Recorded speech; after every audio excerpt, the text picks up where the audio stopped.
اعوذ باللہ من الشیطان الرجیم، بسم اللہ الرحمن الرحیم۔ میں پناہ چاہتا ہوں اللہ پاک کی شیطان مردود کے شر سے۔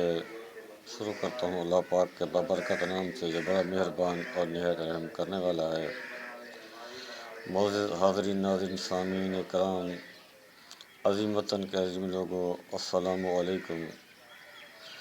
حضور اکرم صلی اللہ علیہ وآلہ وسلم کا ارشاد گرامی ہے کہ گناہ وہ ہے جو آپ کے اندر کھٹکا پیدا کرے، اور نیکی یہ ہے جس سے آپ کے دل کو خوشی حاصل ہو۔ دوستو، ہم نے بہت سے لوگوں کو دیکھا ہے کہ وہ شک کی بنیاد پر یا ایسے لوگ جو لوگوں کے لیے خیر خیر نہیں سوچتے، بلکہ ان کا کام لوگوں کو بھڑکانا، ان کے دلوں میں نفرت پیدا کرنا ہوتا ہے۔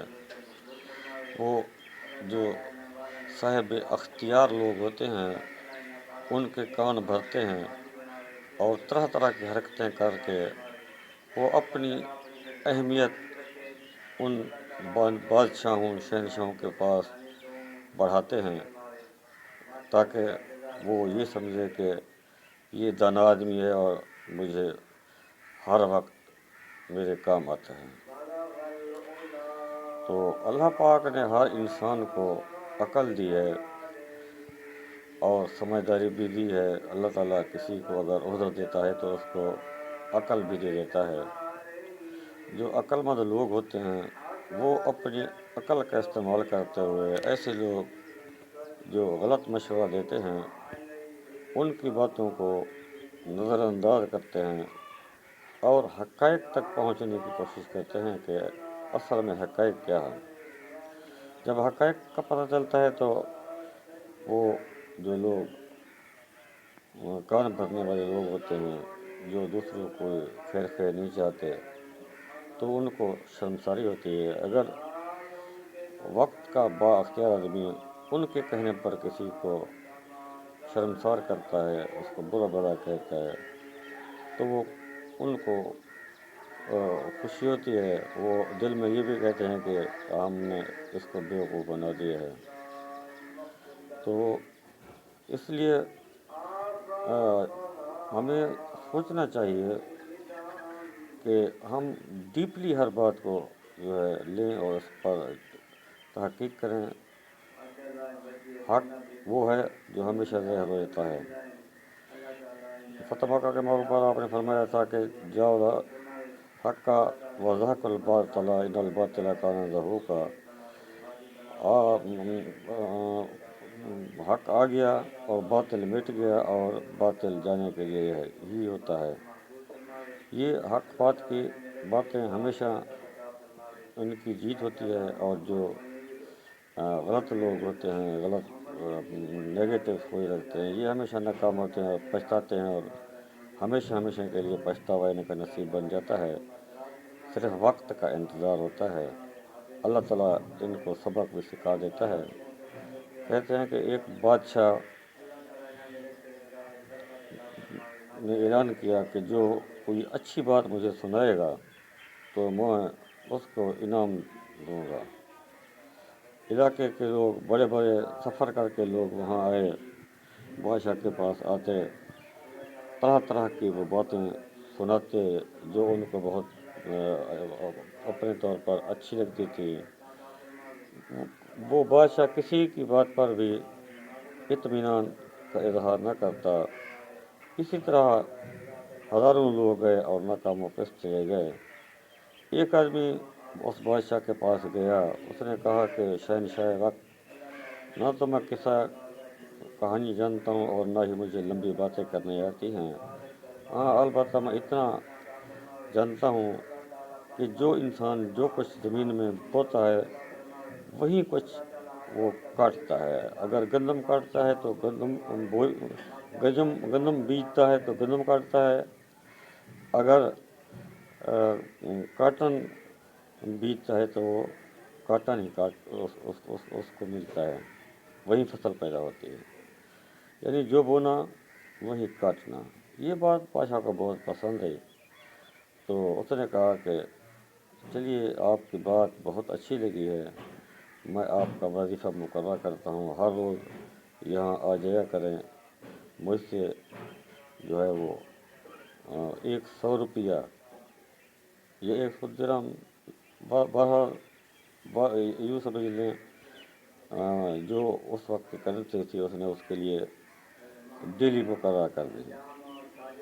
تو وہ آدمی روزانہ آتا، وہی بات کہتا کہ جو کوئی جو کچھ بیچتا ہے وہی کاٹتا ہے، بادشاہ اس کو ایک رکا بنا کر دیتا، وہ خزانے میں جاتا اور رقم لے کر گھر چلا جاتا ہے۔ ایک ایسا آدمی جو متعصب تھا، حاسد تھا، وہ یہ دیکھ کر بہت حسد کرتا، جلتا رہتا دل میں کہ یہ بھی بات ہے۔ وہ کہتا ہے کہ جو کچھ بیچتا ہے وہی کاٹتا ہے، بادشاہ اسے جو ہے وہ اس کو انعام دے دیتا ہے، یہ بڑے مزے اڑا رہا ہے۔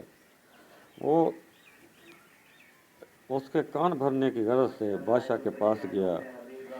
اس نے بادشاہ کو کہا کہ جس آدمی کو آپ روز ڈیلی بیس پر انعام دیتے ہیں، وہ کہہ رہا تھا کہ بادشاہ کے پاس جب میں جاتا ہوں تو اس کے منہ میں بدبو ہوتی ہے۔ تو میں نے اس کو کہا اگر آپ کو بدبو ہوتی ہے تو ایسا کریں کہ آپ اپنے ناک پر جو ہے کپڑا چڑھا لیا کریں، بادشاہ کو پتہ بھی نہیں چلے۔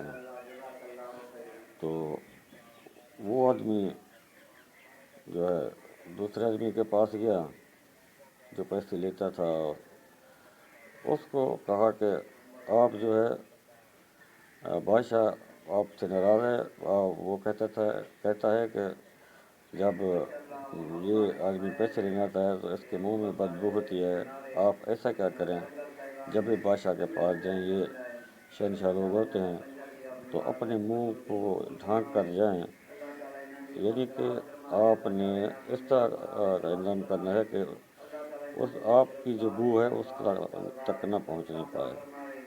وہ آدمی دوسرے دن منہ پر کپڑا چڑھا کر بادشاہ کے پاس گیا۔ بادشاہ کو بہت غصہ آیا، اس نے کہا کہ وہ آدمی مجھے بات کہہ گیا تھا، وہ بالکل ٹھیک کہہ گیا تھا، یہ آدمی واقعتاً ایسا ہی ہے۔ تو اس نے جو لیٹر جاری کیا اس پر لکھ دیا، جلاد کے نام خط لکھا کہ جو ہی یہ آدمی آئے اس کی گردن اتار دو۔ تو وہ آدمی ان پڑھ تھا، وہ وہیں رکا، بادشاہ کا لیٹر لے کر چلا گیا۔ آگے وہی آدمی انتظار میں کھڑا تھا، اس نے دیکھا کہ آج بھی یہ اتنا خوش نصیب ہے، آج بھی وہی لیٹر لے کر جا رہا ہے خزانے کی طرف اور پیسے لے کر جائے گا۔ تو اس نے کہا کہ یار ایسا کریں کہ آپ تو روز پیسے لیتے ہیں، آج جو رکا بادشاہ آپ کو دیا ہے وہ مجھے دے دیں، ایک دن کی دہاڑی، چلو میں تو وصول کر دوں، میں آپ کو بہت دعائیں دوں گا۔ تو وہ خدا ترس آدمی تھا، اس نے اس کو دے دیا۔ چلو بھائی کوئی بات نہیں، ایک دن کی دہاڑی اگر آپ لے لیں گے تو اس میں کوئی فرق نہیں پڑے گا۔